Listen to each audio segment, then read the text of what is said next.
Tradisi main petasan di kala momen Lebaran Idul Fitri kerap memakan korban luka hingga korban jiwa. Lemahnya pengawasan dan minimnya pengetahuan tentang bahaya bahan peledak menjadikan petasan yang disulut kerap kali berujung maut.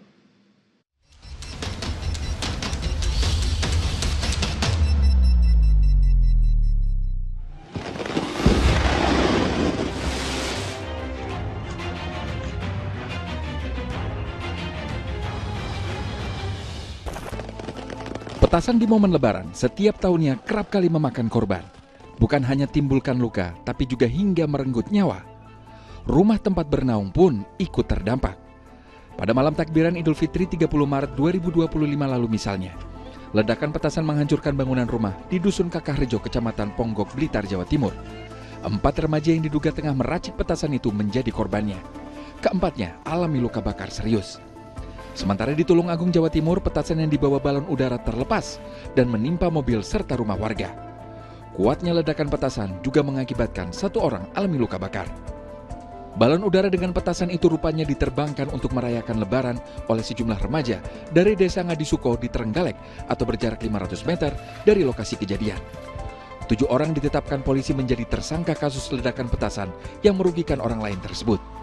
5 diantaranya masih anak-anak sehingga tidak dilakukan penahanan. Hasil pemeriksaan polisi, tersangka membeli bahan petasan melalui toko daring atau e-commerce. Petasan dan balonnya ini dibuat sebelum Ramadan oleh 7 orang ini. Iuran, beli bahan bakunya di online shop, cara bikinnya tahu dari YouTube. Ledakan petasan jugalah yang membuat seorang pria terkapar dan luka-luka di Lombok, Nusa Tenggara Barat. Petasan yang berbobot 8 kg itu meledak ketika tengah ia perbaiki. 1 rekannya juga ikut terluka. Niatnya mau diperbaiki dengan sumbu.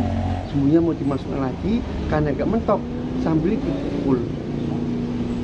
Kemungkinan pada saat dipukul pakai paku dan palu ada percikan. Percikan inilah menimbulkan api kemudian meledak. Di Pamekasan, Jawa Timur, pesta kembang api merayakan Lebaran malah berujung maut.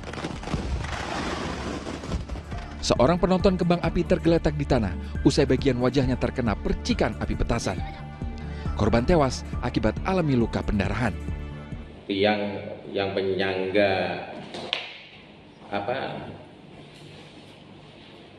kembang api yang rusak ke atas ini roboh, dan akhirnya kembang api ini tidak ke atas tapi ke samping dan menyasar kepada penonton. Ya, karena penonton sangat dekat, akhirnya kena ledakan dari kembang api tersebut. Buntut peristiwa tersebut, polisi memanggil panitia acara terkait masalah keamanan bagi penonton. Bila ditemukan ada kelalaian, akan dikenakan sanksi sesuai undang-undang yang berlaku. Sejumlah tokoh masyarakat desa juga dikumpulkan untuk membantu menghentikan tradisi tahunan pesta kembang api demi menghindari korban jiwa. Minimnya pengawasan dan pengetahuan soal bahaya ledakan petasan menjadi penyebab mudah jatuhnya korban luka dan korban jiwa. Ini menjadi satu hal yang menjadi tantangan bagi aparat penegak hukum karena kita tahu dalam Undang-Undang 51 itu kemudian ada pembatasan mengenai bahan peledak, bahkan diperkuat lagi dengan Perkap 17 2017 itu juga kemudian bisa kita lihat saat kemudian petasan itu harus kurang dari 20 gram, terus kemudian bagaimana kemudian ukurannya pun juga tidak boleh lebih dari 2 inci, maka dengan kategori seperti apa yang terjadi di tadi 4 kasus yang memang baru-baru ini terjadi, maka kita kategorikan telah terjadi pelanggaran secara hukum. Patut diingat, ada ancaman pidana yang siap menjerat bagi mereka yang menggunakan petasan. Barang siapa dengan sengaja menggunakan petasan hingga menyebabkan orang lain menderita luka dan meninggal dunia terancam hukuman 20 tahun penjara. Sedangkan untuk peracik petasan dapat dipidana 20 tahun sampai seumur hidup. Tim Liputan melaporkan.